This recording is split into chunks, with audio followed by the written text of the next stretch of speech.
They say blood is thicker than water, but in my family, even blood had to choose sides. My name is Obinna. I'm the second son of a very large, very complicated family.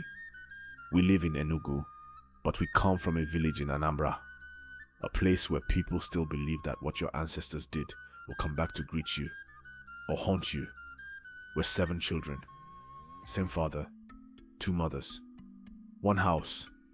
That should tell you everything. But no, this story isn't about polygamy. It's about betrayal, hatred, secrets that sleep during the day and whisper at night. It all began on a Saturday morning.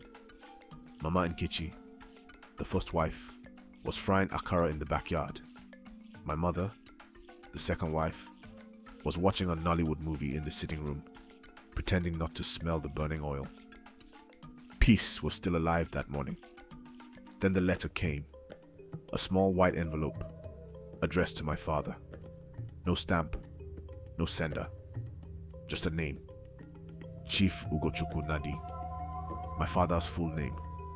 Inside was a black feather and one line. What you buried has started to rise. My father laughed when he saw it. Ndiara, he said, mad people. But that night he didn't sleep. Neither did the rest of us.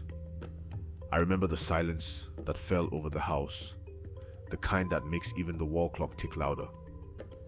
By the next morning, my oldest brother Chuka had started seeing shadows. Not spiritual shadows, real shadows. He said someone had been following him for days. We didn't believe him until the family goat died.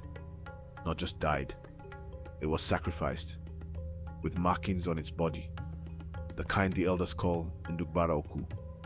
Life set on fire. That's when the quarrels began. My sisters fought over a wrapper, something they had shared just last week.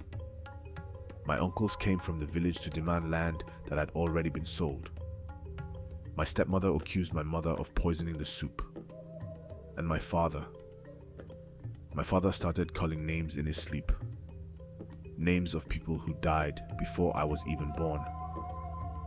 By the end of that week, the house no longer felt like a home. It felt like a courtroom, and we were all witnesses, suspects, and judges at the same time. That's when the truth started dripping, like water from a leaking roof. I found an old diary in the storeroom, covered in dust and rat droppings. It belonged to my late grandfather.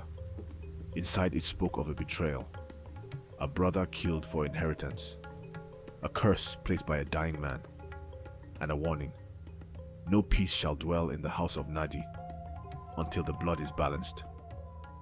What does that even mean? Whose blood?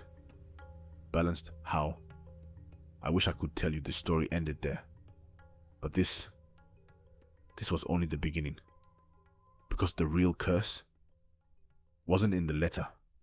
It was in us. Living, breathing, pretending to be family.